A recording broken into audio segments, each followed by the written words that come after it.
राधे राधे कुंज बिहारी लाल की जय। कैसे हो मेरे प्यारे विद्यार्थियों। आज मैं मुख्य तौर पर अपने नन्हे विद्यार्थियों से बात करने आया हूँ। देखो बच्चों, ऐसा है कि आपकी दिनचर्या कैसी है वही ये निर्धारित करती है कि कल को आप सफल हो जाओगे या फिर नहीं होगे।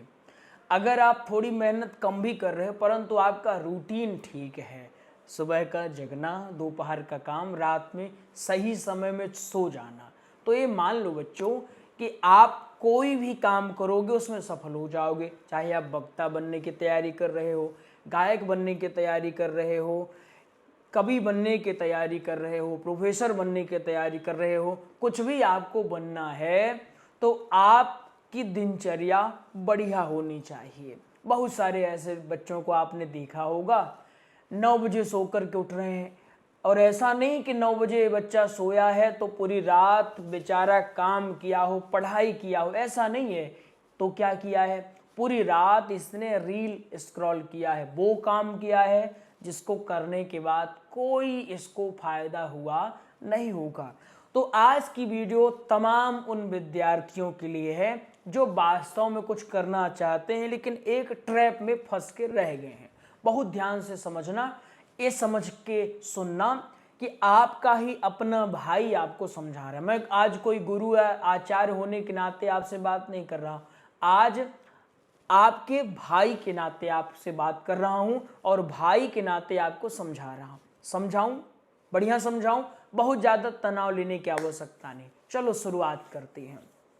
देखो, ये कहा जाता है, हमारे ऋषि मुनियों का कहना है, हमारे वेदों का कहना है, या हमारे बड़े बुजुर्गों का ये कहना है कि जिसके सुबह की शुरुआत जल्दी हो गई ना तो वो दिन में पूरा बढ़िया करता है।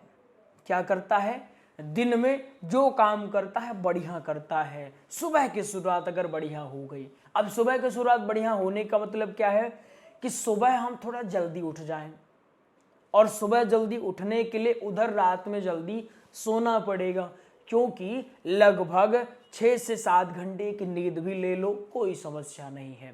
नींद नहीं लोगे तो फिर बार बार दिन में नींद आएगी, तो अच्छे से प्रॉपर नींद ले लो, लेकिन सुबह जल्दी जग जाओ। अब ये जल्दी जगने का मतलब क्या होता है, जल्दी जगने का मतलब यह है कि सूर्योदय के पूर्व, ये कहा जाता है कि सूर्योदय के लगभग ज्यादा नहीं तो 40 से 45 मिनट पूर्व आप जग जाओ। कितने मिनट, 40 से 45 मिनट पहले आप जग जाओ।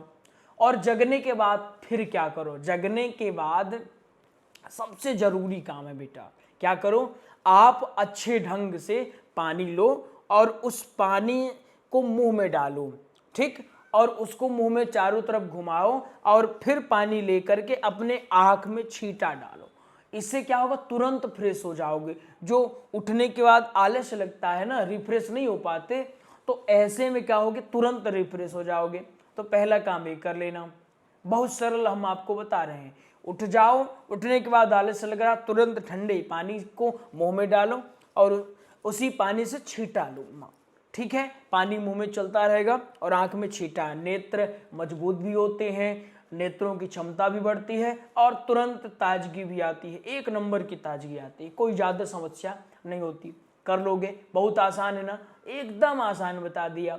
अब आगे बढ़ जाओ थोड़ा सा, जब फ्रेश लगे, अभी सूर्योदय हुआ नहीं है, ठीक, अब जब फ्रेश लगे तो फिर क्या कर लो, एक काम और कर लो। कौन सा काम, थोड़ा सा योगा कर लो, ठीक है। अब योगा कम से कम 40 से 45 मिनट अच्छे ढंग से योगा कर लो। जब योगा कर लोगे ना, इससे क्या होगा, तुम्हारा शरीर बढ़िया स्ट्रांग रहेगा, तुम्हारी बुद्धि स्ट्रांग रहेगी। जब हमारा शरीर और बुद्धि मजबूत रहेगी तो सारा काम आसानी से कर लेंगे। अब हमने कहा कि बेटा एक काम करो, लो ये नोट्स बढ़िया से पढ़ डालो, तो तब पढ़ोगे जब बुद्धि मजबूत रहेगी और जब शरीर भी साथ देगा आपका, नहीं तो कभी कमर दर्द करेगी, कभी घुटने दर्द करेंगे। तो योगा बहुत समय नहीं तो 30 मिनट करो, लेकिन करो खुली हवा में, छत में जाओ, ग्राउंड है तो ग्राउंड में जाओ, बढ़िया ढंग से कुछ समय ध्यान लगाओ। इससे क्या होगा ना कि आप चारों तरफ से मजबूत बन रहे हो, बुद्धि भी मजबूत हो रही, शरीर भी मजबूत हो रहा है, आपका सहन शक्ति भी मजबूत हो रही। बार बार जिन बच्चों को क्रोध आता है ना, उनके लिए तो सबसे बढ़िया है। अच्छा, अब योगा क्या करें, किस प्रकार योगा करना चाहिए, ये आपको हम एक सेपरेट क्लास के माध्यम से बता देंगे। आप मुझे बताना कमेंट के माध्यम से कि हमें योगा के बारे में और बढ़िया से जानना है। अब योगा करके घर आ जाओ और घर आकर तुरंत अच्छे ढंग से स्नान कर लो। अगर कहीं कक्षा लेते हैं तो कक्षा के लिए तैयार हो जाओ, लेकिन स्नान करने के बाद फिर क्या करो, स्नान करो और भगवान के पास 10-15 मिनट 20 मिनट जितना समय हो आप अवश्य बैठो, भगवान के पास जाकर के प्रार्थना करो, आरती बंद करो, सुंदर ढंग से तिलक लगा करके फिर आप अपने पठन पाठन की ओर निकल जाओ। ठीक है, लगभग इतने में आपका 6 बज जाएगा। अब 6 बजे आप क्या करो, 6 बजे से आप पढ़ना शुरू कर दो लगभग 10 बजे तक। एक स्थान पर बैठ करके 6 बजे से 10 बजे तक क्लास लेते हो तो वो क्लास लो, अपने से पढ़ रहे हो तो अपने से पढ़ो, लेकिन 6 से 10 का रूटीन बनाओ कि हम इस समय अच्छे ढंग से पढ़ेंगे। और इसी मध्य में चाहो तो स्वल्पाहार कुछ भी ले सकते हो, ऐसा भोजन लेना कल को दिक्कत न हो। ये शक्कर जो खाते हो ना, शक्कर और अधिक नमक, ये बहुत घातक है बेटा। ये जितना अभी अच्छा लग रहा है, ये जिह्वा पता है कैसी है, ये जिह्वा इंद्रियों में से एक ऐसा इंद्रिय है कि खूब खुश करते रहो, खूब प्रसन्न करते रहो। जैसे गोकर्ण जी ने नहीं समझाया था कि पिताजी ये इंद्रियों का सुख कभी समाप्त ही नहीं होगा। इंद्रियों, ये मुख ने कहा गुलाब जामुन खिलाओ, एक खाए तो दूसरे की तुरंत इच्छा आ गई। तो ये जो इच्छाएं हैं समाप्त होने वाली नहीं, तो अभी से बढ़िया से रखना है। अगर बुढ़ापे में गोलियां नहीं चबानी है तो अभी से एक सही रूटीन आपको फॉलो करना पड़ेगा। इतना कर लोगे ना, अगर इतना कर लेते हो ना, सुबह बढ़िया शुरुआत करना। मैं अभी बहुत सारा बोझ नहीं डाल रहा हूं, अगर इतना कर लिए तो मुझे कमेंट में बताना, तो एक और भी स्ट्रांग आपका टाइम टेबल हम बनवा देंगे और उसी समय सारणी के अनुसार अपना काम करना। अब अगर आप कथाओं की तैयारी कर रहे हो, कॉम्पिटिटिव एग्जाम की तैयारी कर रहे हो, तो आप फिर क्या करो, टेस्ट दिया करो समय समय पर। कोई भी आप काम कर रहे हो, अगर वक्ता बनना चाहते हो तो फिर क्या करो, बढ़िया बना लो कि दोपहर में हम 2 बजे से लेकर के एक आसन में बैठेंगे, अभ्यास करेंगे, बैठने का अभ्यास करेंगे, बोलने का, ये चीजें आप कर लो। फिर रात्रि में प्रयास करो कि सुंदर ढंग से पुनः स्नान ध्यान करके भगवान का पूजन करके थोड़ा सा भगवान के पास बैठ के, अगर समय है तो सुंदरकांड इत्यादि का पाठ करने के बाद, आधे 1 घंटे इतना करने के बाद, देखो कुछ लोग कहते हैं पूजा करने से क्या हो जाएगा, बहुत कुछ हो जाएगा। जैसे देखो, जब आप मित्र के पास जाते हो तो मित्र के पास जाने से क्या हो जाता है, थोड़ा मन हल्का हो जाता है। अपने माता पिता के पास बैठते हो तो क्या हो जाता है, मन हल्का हो जाता है। इसी प्रकार जब भगवान के पास जाते हो तो एक सहारा मिलता है कि प्रभु कोई और तो है नहीं, लेकिन मुझे पता है आप मेरे साथ हो, और जब आप मेरे साथ हो तो मुझे क्या डर है। एक ऐसा व्यक्ति हमारे जीवन में होना चाहिए जिससे हम अपनी सारी की सारी बातें कह सके। लेकिन संसार में ऐसा व्यक्ति ढूंढने से बहुत कम मिलता है, क्योंकि लोग आपको सुन तो लेंगे परंतु आगे वही आपका मजाक बनाएंगे। इसलिए जो भी हो ना, अपने दिल की बात जाकर के राधा रानी से कहो, भगवान कृष्ण से कहो कि ऐसा ऐसा हमारे साथ आज हुआ, मुझे सहारा देना, आप ही मेरे साथ हो। ठीक, अब फिर रात में भी अपना, अगर कक्षा लेते हो तो रात में कक्षा लो अच्छे से, और कक्षा लेने के बाद फिर से कक्षा का काम कक्षा में कर लो, उसको टाला मत करो। कुछ लोग क्या होते हैं, टाल देते हैं कि हम चलो इसको कल कर लेंगे, तो आज वाला कल पे चला गया, कल वाला परसों में चला गया। इसमें क्या होगा, आपका सिलेबस कभी पूरा हो ही नहीं पाएगा। इसलिए टालने की आदत को छोड़ दो। जो काम आज का है उसको आज करेंगे, कक्षा में आज जो पढ़ाएंगे उसको हम पढ़ेंगे, याद करेंगे। उसके बाद हम अभ्यास करेंगे कि लगभग 10 बजे तक हम सो जाएं। और अगर मान लो अभी आपकी उम्र बहुत कम है, 15 वर्ष से कम है, तो आप प्रयास करो और पहले सो जाओ, लेकिन 10 बजे मैक्सिमम है। 10 बजे आप सुंदर ढंग से सोने का प्रयास करो। अब सोने के लिए भी कुछ लोग क्या करते हैं, सोने जाएंगे और उसमें भी मोबाइल चलाना है, उधर सोते सोते उधर जगते जगते। इससे क्या होता है ना कि आपके दिमाग में वही रील स्क्रॉल होता रहता है। ये बिल्कुल मत किया करो। सोने के लगभग 40 मिनट पहले मोबाइल को दूर रख दो, खूब दूर रख दो। और दूर रखने के बाद क्या करो कि आपने जो दिन भर में पढ़ा है, एक मैं बहुत महत्वपूर्ण चीज आपको बता रहा हूं, जो हमने खुद किया है और अभी भी करते हैं। एक काम आपको रोज करना है, सोने के पहले अपनी एक छोटी सी डायरी लो और उस डायरी में लिखो कि आज मेरा क्या क्या टारगेट था, आज मुझे क्या क्या करना था और उन चीज़ों में से मैं क्या हासिल कर पाया हूँ, मैंने आज क्या गलत किया, मैंने आज क्या सही किया, क्या मुझे नहीं करना चाहिए था, कल क्या मुझे करना होगा। कल का प्लान आप बना लो। देखो, प्लान बना होना चाहिए, अगर प्लान नहीं बनाओगे ना तो गड़बड़ हो जाएगा।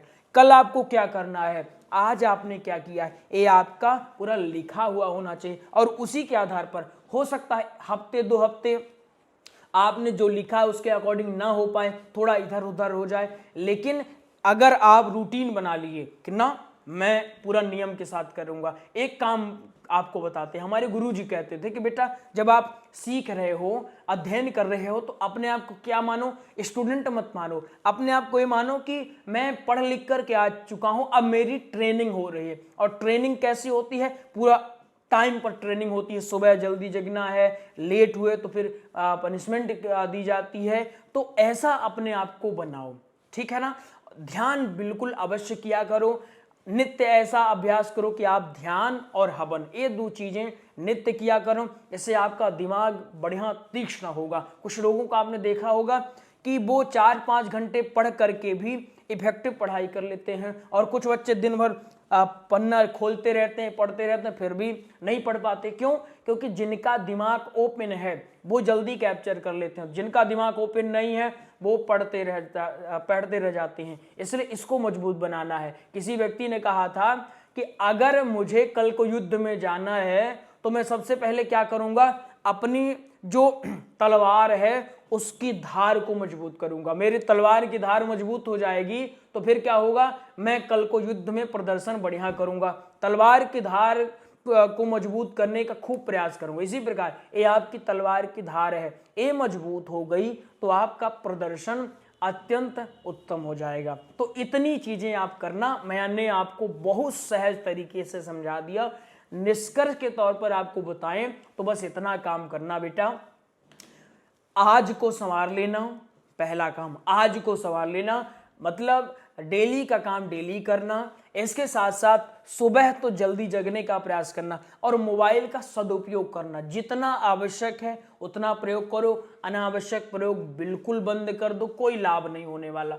वो काम करो, आप कोई भी काम कर रहे हो हर 40 मिनट में देखो कि जो काम मैं कर रहा हूं क्या ये ठीक है, क्या मुझे करना चाहिए, और अगर करना चाहिए तो मैं करूंगा और अगर नहीं करना चाहिए तो मैं इसको छोड़ दूंगा। बस एक नियम कि मैंने देखा, मैं पढ़ रहा हूं, मैंने खोल के पढ़ा, अच्छा ये मैं पढ़ रहा हूं लाभ देगा, हाँ ठीक है लाभ देगा तो पढ़ते हैं, कोई दिक्कत नहीं। मेरे पास किसी ऐसे व्यक्ति का गप सलाका कर रहा है, हाँ कैसे हो, दुनिया के प्रपंच बता रहा है, अब मैंने तुरंत चाहे गुरुजी ने बताया था कि इफेक्टिव काम करना, जो आवश्यक है वो काम करना, लेकिन ये क्या आवश्यक है, क्या इसको करने से ठीक होगा, नहीं ये तो गड़बड़ है, नहीं करेंगे, छोड़ देंगे, ठीक, इतना काम करना। बाकी यदि आपको बढ़िया ढंग से भागवत कथा की तैयारी करना है, यदि आपको ध्यान करना है, मेडिटेशन करना है तो आप संपर्क कर सकते हैं। इसके साथ साथ भागवतम नोट्स उपलब्ध है, वो आप प्राप्त कर सकते हैं। भागवतम कक्षा में एडमिशन प्राप्त कर सकते हैं। अधिक जानकारी के लिए आप दिए गए नंबरों में संपर्क